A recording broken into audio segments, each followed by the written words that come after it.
Hello, this is Sass from Copia Stars, and this is a reading for Monday, the 16th of March. I might have to do a couple of jump cuts if the phone rings because I am actually on call today, but let's dive right in. So Monday the 16th of March.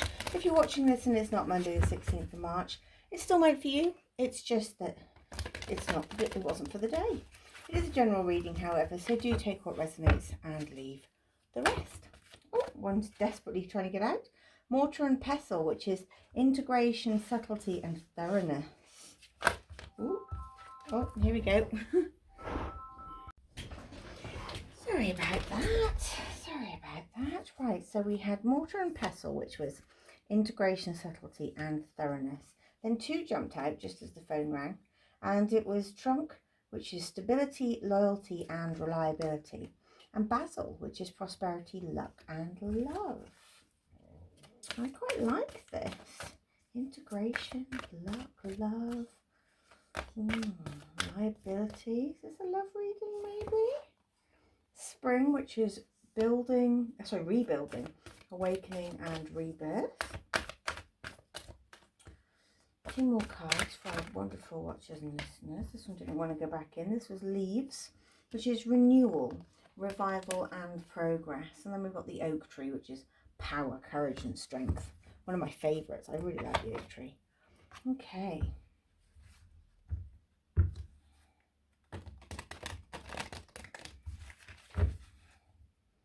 Are you a few years out of a breakup and now you're sort of feeling like you're over it and you're not putting yourself back out there, but you're open to the possibilities? Right, that one definitely came out on its own, and the other one, there was too many. Whoa. Right, so we've got desperate, freedom, woosah, which is a deep breath basically. That one tried to come out. Say less.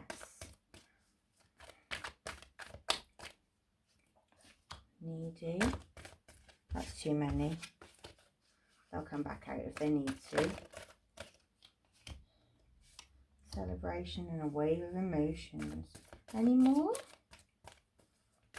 Any more? No, that's it. Okay. So I get the feeling that, yeah, you are open to some, sort of at that point, I think it is a love reading, or I think it's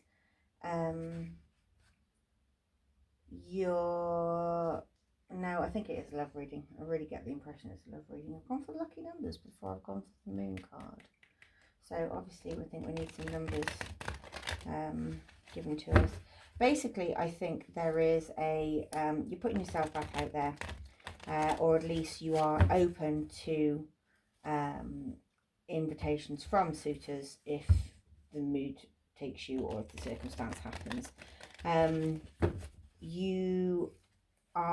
This is a warning to you not to, either you be too desperate, or do not fall into somebody else being too desperate, you know, because it can be a bit creepy, can't it? So if they are really, really desperate and a bit needy, I wouldn't go on the second date. That's probably the best way of saying it. There's the say less card there. So it is keep your cards to your chest and don't divulge too much information about yourself if you are going out dating. Just because, you know, you don't really want to be, there's like a subtlety and thoroughness here. So there's, yeah, be subtle, you know, like you may be a really high achiever, but they don't need to know that, because you want to make sure that these people are interested in you and not what you've got. You know, you've worked really hard at where you are now today, and the power you've created within yourself, and you know you've done a lot of work, and now you're rebuilding. You're having this awakening. It's springtime. You know, the leaves are growing. I just get this impression that it's almost like you've rebirthed. Let's see what there's any what the lucky numbers are for you for today. Yeah, proceed with caution is what I'm hearing. Don't give them your life story on the first date. Don't tell them too much about yourself. You know, all the eights. Look, personal power. That's material and spiritual abundance, wealth, resources, force balance, confidence, material gain, and epic romance. So all that is good and pleasant in your life will multiply. The angels are sending you this number, which is all the eights, all 4 eights, to reassure you of the prosperity and well-being ahead. Your surroundings will treat you with admiration and respect. Use it for the greater good.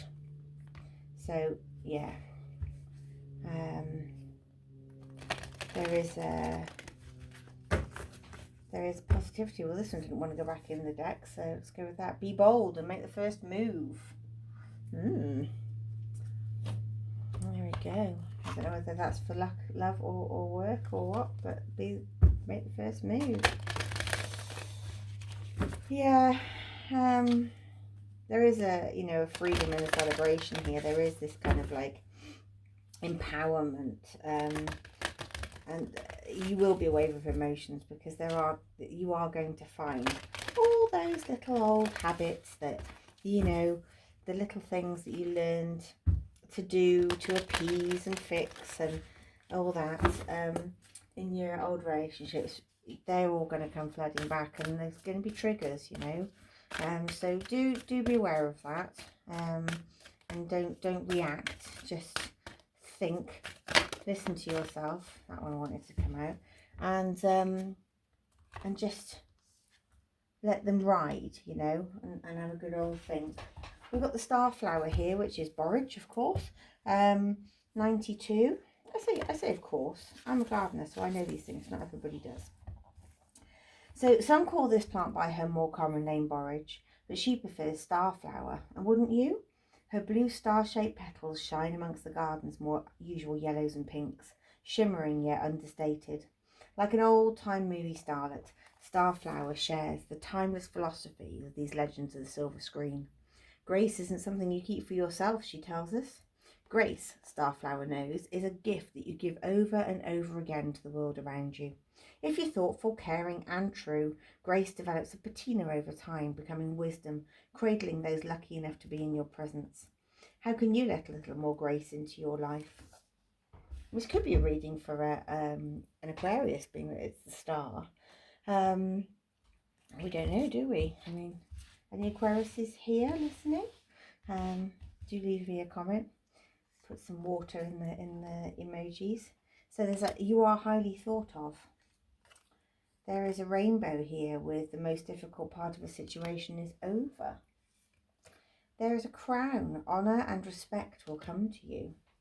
Somebody might be wanting to treat you like a queen.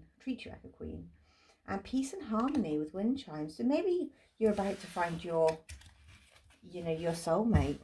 Peace and harmony. I do think that there is somebody out there for all of us. I met my partner in a very random way in a forum online, and we've been together 8 years, and I absolutely adore it. Life is a bit challenging sometimes, but everything's a lesson or a blessing, isn't it? And we learn from each other every day, and I adore that. So we've got Vesta. Now Vesta is the Roman goddess of hearth and home. Generosity, focus, family, and abundance. This book is very, very tiny. So if you find me faltering over reading, it's because my glasses aren't my really strong ones. Here we go. The first, swallowed by her father Kronos, and last to escape, Vesta was considered both the oldest and the youngest of the gods. Her heart is by the hearth, and her mind is with family, which to her is paramount. As her deity siblings squabbled, she cleaned and cared for the home and did all that she could to make the place welcoming. But still, all the deities would not come. Then she created the hearth, and with such a warm and mesmerizing flame that one by one the gods cast aside their differences and came to the door. Once more they were a family. So Vesta is the Roman goddess of hearth and home. She embodies warmth, hospitality and generosity. And the ritual encouraged sharing warmth and kindness to others, reflecting Vesta's nurturing essence. So prepare a small gift or gesture for somebody, like write them a caring note. Get in touch with somebody you haven't seen for a long time, or if a friend has moved overseas, drop them a line.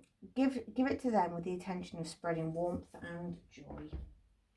This is a beautiful reading, and I wish you all the luck in the world, but do err on the side of caution is my takeaway from this one. Have a wonderful day, and again, reading for the 16th of March, and I'll see you in the next one. Don't forget to like, share and subscribe.